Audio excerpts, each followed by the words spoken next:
किस तरह का इस समय चुनावी प्रचार चल रहा है और क्या माहौल समझ में आ रहा है घोसी का? मेरा चुनाव घोसी की जनता लड़ रही है। घोसी की जनता अपने उस भाई और बेटे के लड़ रही है जो 10 साल से लगातार उनके हर दुख सुख में उनके साथ खड़ा रहा। महामारी आई तो उनके घर घर दरवाजे दरवाजे दवाई सामान भिजवाता रहा, ऑक्सीजन भिजवाता रहा, लोगों को भर्ती कराता रहा। बाढ़ आया तो दरवाजे दरवाजे खाद्य सामग्री लेकर पहुंचा। बारिश और कटान से लोग मर रहे थे, तिरपाल और राहत सामग्री लेकर पहुंचा। महासो ट्रेन दुर्घटना हुई तो वहाँ पहुंचा। कोई सुख दुख होता है तो एक आदमी डिप्यूटेड है। दुनिया में कहीं भी रहूँ कोई गरीब बिना इलाज कम नहीं मरेगा और कोई गरीब का बच्चा अनाथ नहीं होगा। मेरा ट्रैक रिकॉर्ड बनाता है। दूसरी तरफ वो लोग आ गए हैं चुनाव में जो कभी जनता के बीच किसी दुख सुख में दिखाई नहीं दिए। तो चुनाव इस जनता के लड़ना शुरू कर दिए कि हम उन्हीं के साथ रहेंगे जो हमारे दुख सुख में हमारे साथ रहे। अच्छा, लंबे समय से विकास जनपद में देखने को नहीं मिला है, चाहे सदर विधानसभा हो या लोकसभा की बात करें, तो क्या लगता है कि अब बदलाव होगा? लंबे समय से मतलब 17 के बाद ही ना। आप जब अगर ये पूछेंगे कि विकास नहीं हुआ तो मैं तो किसी पद पर नहीं था, लेकिन आजमगढ़ से मऊ वाला जो 4 लेन है वो मैंने बनवाया है। आप सबको पता है, तत्कालीन अखबारों में मिल जाएगा, कागज दे दूँगा। जहाँ आप बैठे हैं अंडरग्राउंड फिल्डिंग के काम मैंने शुरुआत किया। हर विधानसभा में प्राइमरी हेल्थ सेंटर मैंने दिया और सारे विद्युत सब केंद्रों का ऑपरेशन करवाया। सड़कों के जाल बिछवाए, जो शहीद मार्ग चलने लायक नहीं था उसको मैंने वर्षों बाद उसको बनवाया। दोहरी घाट बदवन मार्ग, तमाम पिपरी मार्ग, चिड़ैया खुर्द से बेथरा रोड वाला मार्ग, ये सब हमने बनवाया है। तो काम तो हो ही रहे थे, ऐसा तो नहीं। लेकिन पिछले 5 सालों में चुना कली वाली सरकार आई है जो चुना लगाती है, लिखती है, अपना नाम बदलती है और अपने ही सारे दावे करती है कि जैसे किसी ने कुछ किया ही नहीं। ये छोटी बात है। देखिए, विकास की राजनीति होनी चाहिए और राजनीति में क्षेत्र में विकास करने वाले का स्वागत भी होना चाहिए। लेकिन सिर्फ मैं और किसी ने कुछ किया नहीं, ये छोटापन है। मुझे लगता है कि इतना छोटापन बड़े नेताओं को नहीं दिखाना चाहिए। तो चुनाव में जिस तरीके से प्रत्याशियां हैं, जातीय समीकरण से उठ रहा है, उस जातीय समीकरण में राजीव राय कहाँ बैठते हैं? देखिए, मेरे गुरु जिनसे राजनीति का ककरा सीखा, चंद्रशेखर जी के चरणों में, जनेश्वर मिश्रा जी छोटे लोहिया से मेरा पुत्रवत संबंध था और श्रद्धेय नेताजी से संस्कार और आचरण मिला। हमारे नेता लोग ने सिखाया है कि जहाँ जन नेता बनना हो, जहाँ जनता का प्रतिनिधि बनना चाहते हो, वहाँ के क्षेत्र के दुख सुख में रम जाओ। वहाँ उनको लगे कि उनका नेता नहीं, भाई और बेटा उनके साथ है, हमेशा खड़ा है।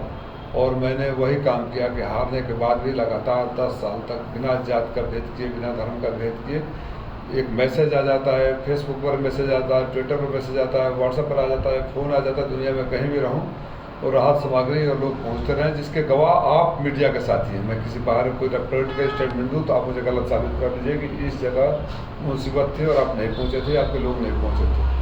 तो जब इतनी सेवा जनता की कर रहे हैं, गरीबी से जात पूछ कर नहीं आती, मुसीबत जात पूछ कर नहीं आती, बीमारी जात पूछ कर नहीं आती है, तो जनता भी जात पूछ कर वोट नहीं देगी। और वो समीकरण की बात कर रहे हैं तो समीकरण में भी हमसे मजबूत कोई नहीं है। अच्छा, लगातार आप जनता के बीच जा रहे हैं, जनता का मूड अब क्या है? जनता का मूड एकदम हो गया। जनता को पछतावा हुआ है कि जो उनका भाई और बेटा 10 सालों से सेवा कर रहा है उसको मौका नहीं मिल पाया, बीच में गठबंधन में सीट चली गई। और इस बार भी ऐसे लोग आ गए हैं जो कभी उनके बीच में नहीं रहे, तो अपने बीच में रहने वालों को साथ देने के लिए जनता तत्पर है। इस समय एक चीज़ और देखा जा रहा है कि जो विपक्ष के लोग हैं, जब तक सपा का नाम नहीं लेते हैं तब तक उनका जो है भाषण पूरा नहीं होता है। दुकानें नहीं चलती, बेचारे बात ही नहीं कर सकते कि पेपर जो लीक हो रहा था क्यों हुआ, नौकरियां क्यों बंद हो गई, मिलिट्री की सेवा, फौज की सेवा, अग्निवीर क्यों बन गई, चिकित्सा विभाग हो या शिक्षा विभाग भर्तियाँ क्यों नहीं हुई, लोग बेरोजगार, उनके पास कोई जवाब ही नहीं है ना। दुकान ही चलाने का नाम लेकर अपना काम अगर कुछ किए हैं तब तो बताएंगे ना। क्या मैं तो आपसे पूछ रहा हूँ, अगर हिम्मत है तो बताओ कि 13 पेपर क्यों लीक हुए, हिम्मत हो तो बताओ कि फौज की भर्ती को 4 साल का अग्निवीर कर दिया कि 27 साल में भर्ती और शादी की उम्र 21 साल में रिटायर, वो नौजवान कहाँ जाएगा। हिम्मत हो तो बताओ पुलिस में क्यों नहीं भर्ती हुई, हिम्मत हो तो बताओ कि शिक्षकों के साथ अन्याय क्यों हो रहा है लगातार। शिक्षा मित्रों के लिए आपने क्या वादे किए थे, आपने क्या वादे, आपने बैनरों पोस्टरों पर क्या लिखे थे, क्यों उनके साथ अन्याय हो रहा है। और भी जो विभाग में क्यों इस तरह हो रहा है, आरक्षण क्यों खत्म हो रहा है, ये बताएं ना। घोसी लोकसभा से जो सुभाषपा के उम्मीदवार हैं, उनकी पूरी टीम प्रचार प्रसार से बाहर है इस समय। देखिए, उनको बहुत जल्दी आभास हो गया है, इसलिए मुझे भी पता चला कि वो क्षेत्र छोड़कर भागना चाहते हैं। कल शायद उनकी पेशी भी हुई थी दिल्ली में हाई कमान के सामने। तो आभास तो हो जाएगा क्योंकि जनता गालियों को तो भूल नहीं सकती, अपमान को तो बर्दाश्त नहीं कर सकती। जनता की सेवा कर कर समझाना मुश्किल होता है, गाली देकर वोट पाना इतना आसान नहीं होता है। तो बीजेपी तो कह रही है कि सपा जो है समाप्तवादी पार्टी बन गई है, पूरी तरह साफ हो गई। जो सज्जन ये बोलते हैं, उप मुख्यमंत्री होते हुए उनकी विधानसभा की सीट समाप्त हो गई, हार गए वो। जो दूसरों को अपराधी बोलते हैं उनके ऊपर तमाम आपराधिक मुकदमे हैं। आप सोचिए ना, ये ऐसे लोग बोलते रहते हैं। वो क्या किए बताएं, उनसे मैं बोलता हूँ कि आगे बताओ ना क्या किया। लैपटॉप दे दिया, बोला तो था ना घोषणा पत्र में, 15 लाख दे दिया, नौकरी दे दिया। और माननीय केशव मौर्य जी आपका सारा वाले रोड पर गए थे तो वादे करके आए थे कि रोड बन जाएगा। आप कुछ दिनों पहले आप लोग के सामने एक छोटा सा बच्चा आ गया कि उसके बाप की ज़मीन किसी ने दारू पीकर लिखवा ली थी और उप मुख्यमंत्री आए थे तो वादा किए थे कि ज़मीन भी मिलेगा, 2.5 लाख रुपये मिलेगा। एक जो मासूम बच्चे से झूठ बोल सकता है चंद वोटों के लिए, भ्रमित करके वोट पाने के लिए, उस व्यक्ति के ऊपर घोषी की जनता विश्वास करे। मैं तो आप लोगों के माध्यम से लगातार दोनों उप मुख्यमंत्रियों को आमंत्रित कर रहा हूँ।